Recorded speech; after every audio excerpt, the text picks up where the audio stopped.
అదే RTV app వార్తల్ని క్షణాల్లో చదివే అవకాశం ఉంటుంది. ఒక న్యూస్ పేపర్, ఒక టెలివిజన్ ఛానల్ మీ చేతుల్లో ఎప్పుడూ ఉంటాయి.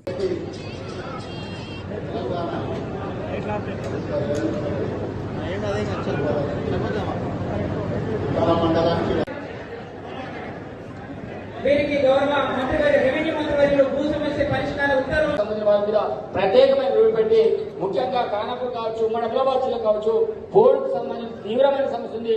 మనం ఎన్ని స్కీమ్లు తెచ్చిన వాళ్ళు చేయకుండా అక్కడ ప్రయత్నం చేస్తాం. కాబట్టి దీని మీద ప్రత్యేకమైన చోటు తీసుకొని ఈ సమస్యకు పరిష్కారం చేయాలని కోరుకుంటూ నాకు యువ సమితి మీ పెద్దలకి ప్రత్యేకమైన ధన్యవాదాలు తెలుస్తున్నాను.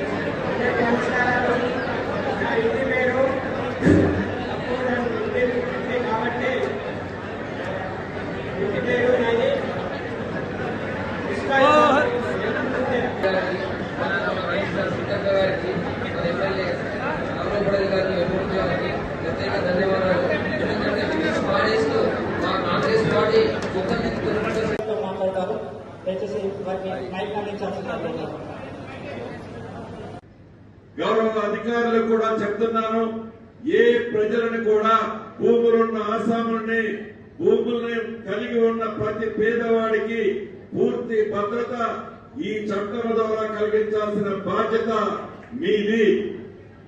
ఎందుకంటే చట్టం అయితే అద్భుతంగా మోడల్గా చేసుకున్నాము, కానీ చట్టాన్ని ఆచరించే దాంట్లో, చట్టాన్ని ప్రజలకు అందించే దాంట్లో, ఈ చట్టము ప్రజలకు ఒక చుట్టంలాగా ఉంచే దాంట్లో అధికారులది ప్రధానమైన పాత్ర. కాబట్టి తప్పకుండా మీరు ప్రజలను ఎక్కడా ఇబ్బంది పట్టకుండా, ప్రజలకి న్యాయమైన వాటిని పదే పదే మీ ఆఫీసుల చుట్టూ తిప్పుకోకుండా, మీరు కూడా ఒకప్పుడు రైతు కుటుంబంలో నుంచి వచ్చిన బిడ్డలే, రైతు బాధలు తెలిసిన వాళ్ళు. కాబట్టి పదే పదే ఏ రైతుని మీ ఆఫీసుల చుట్టూ తిప్పుకోకుండా వీలైనంత తొందరగా న్యాయమైన కేసుల్ని పరిష్కరించాలని మొన్న కలెక్టర్ల మీటింగ్ లో గౌరవ ముఖ్యమంత్రి గారు చెప్పారు.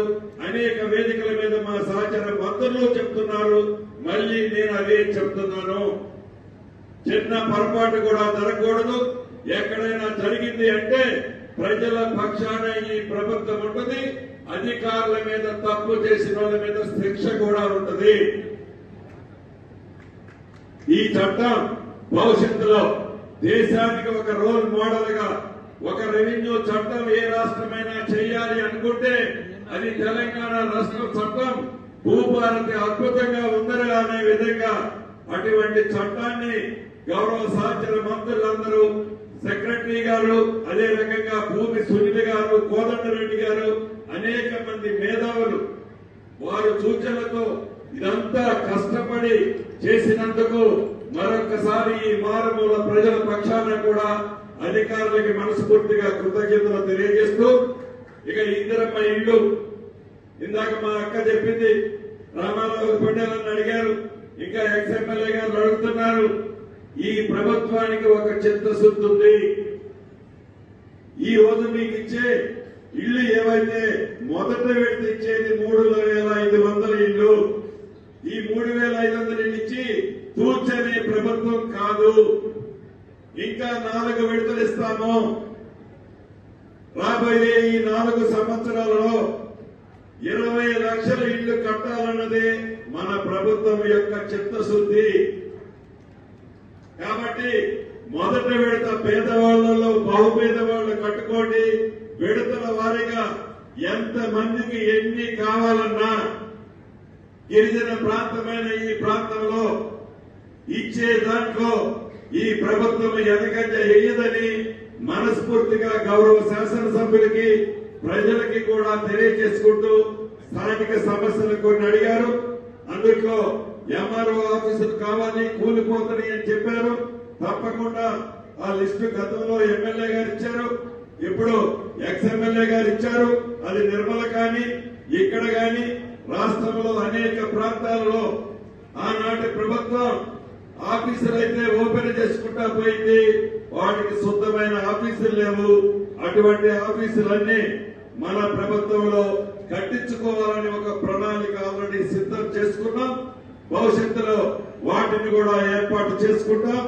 అదే రకంగా నిర్మల్లో ఒక గ్రామం పూర్తిగా ప్రొఫెషనల్ లిస్ట్ లో పడ్డదని చెప్పారు. దాన్ని గౌరవ కలెక్టర్ గారికి ఆదేశించాను. ఈ 2-3 రోజుల్లోనే కమిటీ వేసి దాన్ని ప్రొఫెషనల్ లిస్ట్ నుంచి వీలైనంత తొందరలో దాన్ని డిలీట్ చేస్తామని కూడా ఈ వేదిక ద్వారా నిర్మల్ నియోజకవర్గ ప్రజలకు తెలియజేస్తున్నాను. అదే రకంగా ఎస్ఆర్ఎస్పీకి సంబంధించిన దాంట్లో 3 గ్రామాలు ముప్పుకు గురయ్యాయి. వాళ్ళకి ఇళ్ల స్థలాలు ఉన్నాయి, వాటికి పట్టాలు ఇవ్వలేదు, వాటికి ఆర్ఎన్ఆర్ ప్యాకేజీలు ఇవ్వలేదు, ఇబ్బంది కలుగుతుందని గౌరవ ఎమ్మెల్యే గారు మిగతా సభ్యులు తెలిపారు.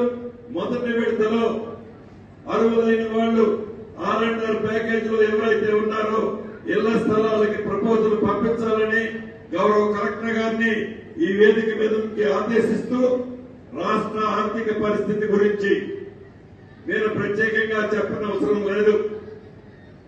ఆనాటి పెద్దలు, ఆనాటి ముఖ్యమంత్రి దొరగారు 8,19,000 కోట్లు అప్పు చేసి మనందరిని ఎత్తున పెట్టాడు.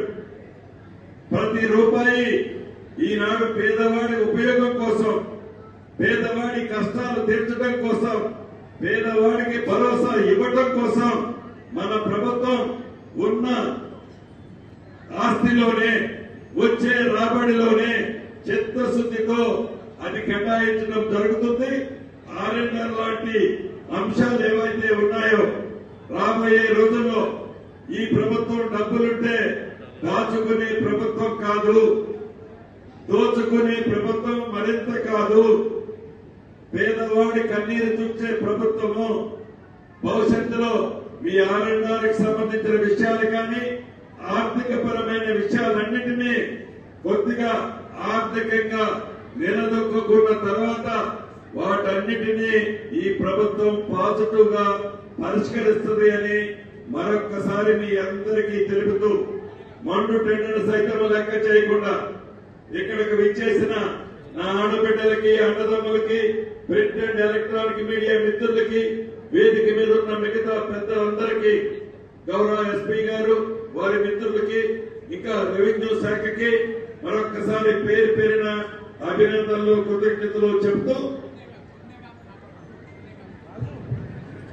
చెబుతూ మరొక్కసారి వేణుగోపాలాచారి గారు ఒకటి పదే అడుగుతున్నారు గుండెగాం గురించి, దాన్ని కూడా పరిష్కరిస్తామని తెలుపుతూ సెలవు తీసుకుంటున్నాను. మరిన్ని వీడియోస్ కోసం ఛానల్ ని సబ్స్క్రైబ్ చేయండి, లేటెస్ట్ అప్డేట్స్ కోసం వాట్సాప్ ఛానల్ ని ఫాలో చేయండి అండ్ లింక్ డిస్క్రిప్షన్ లో ఉంది.